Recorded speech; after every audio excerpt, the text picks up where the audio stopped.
So this is the Ls2 Advent X Carbon. I've had this for right around a week now. Before that, I had the Advent 2 for about 2 months. And before that, I had an HJC C10 for somewhere around a year. And before that, I had a really cheap one that was destroyed when I hit a deer. So, just to line up the helmets that I've had and kind of do a comparison.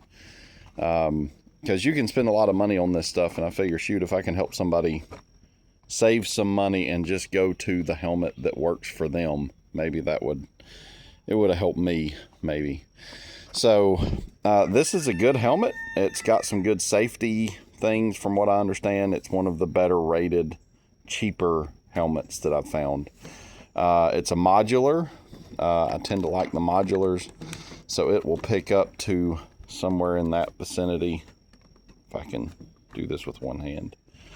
So it's handy, but in the sense that it's modular, you can't wear it like this going down the road, or at least I couldn't. This would catch the air and it would try to pull the helmet to different places. So the reason I upgraded is I started riding a lot at night, and in the winter that's not a big deal because you're closing your visor. But in the summer, I would open the visor. I couldn't really use the shades very well because it was dark already, so I didn't want to do that. So your eyes are exposed to whatever hits you. And I got popped in the face 2 or 3 times by some kind of a gargantuan bug. So I decided I needed something that would work a little bit better, which is why I moved up to this one. This is the 180 degree, shoot, it's hard to do this one-handed. This is the 180 degree style helmet, so you can flip the visor or the chin bar all the way to the back, and it basically becomes a 3/4 helmet. It's not normally this hard to open and close that thing, but either way, you get the idea. I can ride. That protects my eyes at night. This one comes, as you see it, with a pin lock, which is this thing here that keeps it from fogging, which is really nice. This one came with a pin lock ready visor, and I put 2 pin locks on it, and both of them flew out of the visor as I was riding down the road with the visor up. So they both just caught air at some point and they were gone.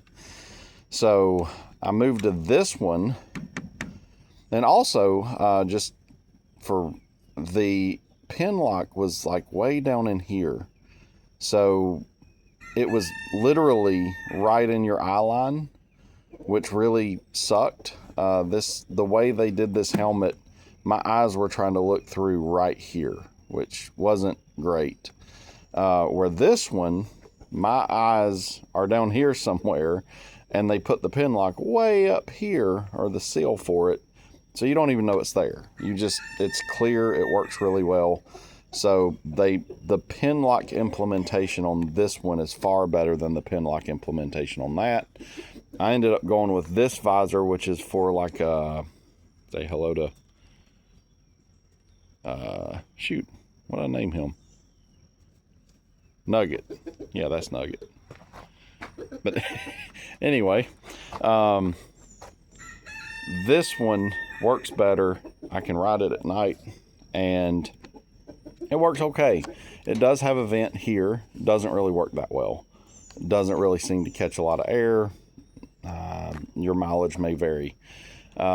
This one does come with the steel quick connector thingy, which is kind of nice. This is a 2XL, that's an XL. I moved up to a 2XL here, and it's much better. It takes about a week for it to kind of form to your face. This one, actually, I was super happy with this, excuse me, this helmet. But the sunshade broke, so I'm actually sending this one off for warranty. I've only had it for 2 months, which kind of worries me, that in 2 months the sunshade's already broken. So when you try to push the sunshade down with this button here, you can see it try, but it's binding. And what it ended up being is the linkage that's supposed to pull this side down with that side is disconnected somewhere inside of the helmet. So good thing is they are going to honor the warranty, I hope. I've got a UPS label and all that. I had to contact the Amazon seller and a bunch of other stuff, and they're going to send that in. One thing to note with this helmet is it has a latch for the chin bar right here, and you have to be able to actuate that latch to open it. The bad part about that is if you're wearing winter gloves, it's really hard to do that. So that's one thing to consider when you're buying this helmet. So you're going from a roughly $200 helmet to a $400 helmet. When that one broke, I went ahead and ordered this helmet. This is the Ls2 Advent X Carbon, and it's the one with the different paint job. I didn't really want it to be as dark as the original helmet was, so I got the white strips added to it. So that was an extra $50. If I had it to do over again, I don't know that I would get the carbon, because I can't feel a difference between this helmet and this helmet. So what's the point of having carbon fiber if it's no lighter than that one is? So I don't know if it's stronger or what. It's a really nice helmet. I like it. I don't regret getting it, but I don't know that I would have opted for the carbon if I had it to do over again. This one, if your sunshade is, or the shade is up like this, it blocks the vent. So it took me a while to figure out that if I drop that and open this, it actually catches quite a bit of air, and you can feel that go through over top of your head, and then there's a vent back here as well. Again, this is another one of the 180-degree helmets, and I really like those. And this one came with the sunshade, or the darker shade you see here, and it's got the sunshade, and it came with a clear shade and a pin lock. Excuse me. So for what you get, and it also came with a really nice carrying, not just the little cheapy bag that most helmets come with, but like a backpack that you could put this in and it would protect it. And that was kind of handy, mostly because when I rode home from work wearing this helmet that was shipped to work, I was able to stick my other helmet in that bag and bring it home. So that was kind of handy. This helmet for $650. I wish now that I would have skipped this one and gone to this one. For one, you open it with this right here, and it actually works a little bit better. So if you got heavy gloves on, you're not fiddling with a thing. It did take, this is another 2XL. It took about a week for it to get comfortable. It squeezes your face pretty bad. My intent is to actually 3D scan my head and make a 3D printed version of my head for any new helmets that I can just set it on them and let them sit there for a week and basically conform to my face. You know, like every night, just that's where they go, and it just puts it right to the shape of my face. This helmet is not really any lighter than that one. But I like the helmet. I'm really impressed with it. It's comfortable. This one does have that a little bit more aggressive, this part of the helmet here, where this one has it, but for some reason, and maybe it's that I've worn it for 2 months, it feels like you're snugged into this helmet a little bit more. So I don't know if that's good or bad, but for what this one came with, I mean, these visors are typically, what, $50 or something. It gives you that extra visor, and I've always kind of looked at the dark visors, and what I do now is I do most of my riding during the day, but Sometimes it gets dark, and so I will run this one during the day because, man, it is just so nice. And then if it gets dark, I keep my visor in my bag top box thing. So that's your comparison of these three helmets. Now the next thing would be the Bluetooth. This one came with a cheap Bluetooth, and it sucks. The worst feature that I've seen on helmet Bluetooth headsets is it will auto answer after a certain amount of time. I don't want it to do that. I can't tell you how many times I would be in a restaurant talking to somebody, my helmet was sitting next to me, somebody calls, it picks up, and they're listening to my conversation.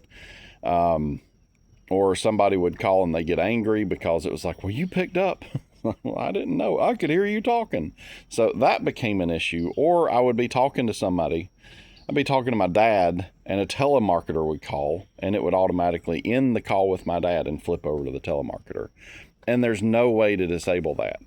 So I went looking for different headsets and probably spent about $500. And I really didn't want to do the Cardos because they just seem expensive. I would rather buy 3 or 4 different other headsets.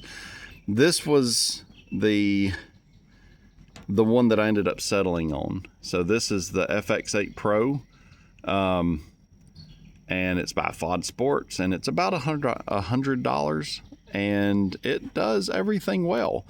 And I ride with a group of guys that actually have Cardos, and I was able to, now it took a little bit, but I was able to get into their conference with this headset, and we were able to actually sit there and talk pretty well. So it worked pretty decent for the money. It's not a $400 headset, it's a $100 headset, and I've got kids. I can't afford to give all of my kids a $400 headset. So what they're going to get is a $100 headset along with me because I'm footing the bill for all of them. So that's what I ended up doing. And that one had the same type of headset on it. So when I ordered this one, I ordered a new one of these so I could go ahead and put it together. And then I took that one off of that one after I started wearing this one. So when I send it in for warranty, they said to keep the Bluetooth off of it and just send in just the helmet.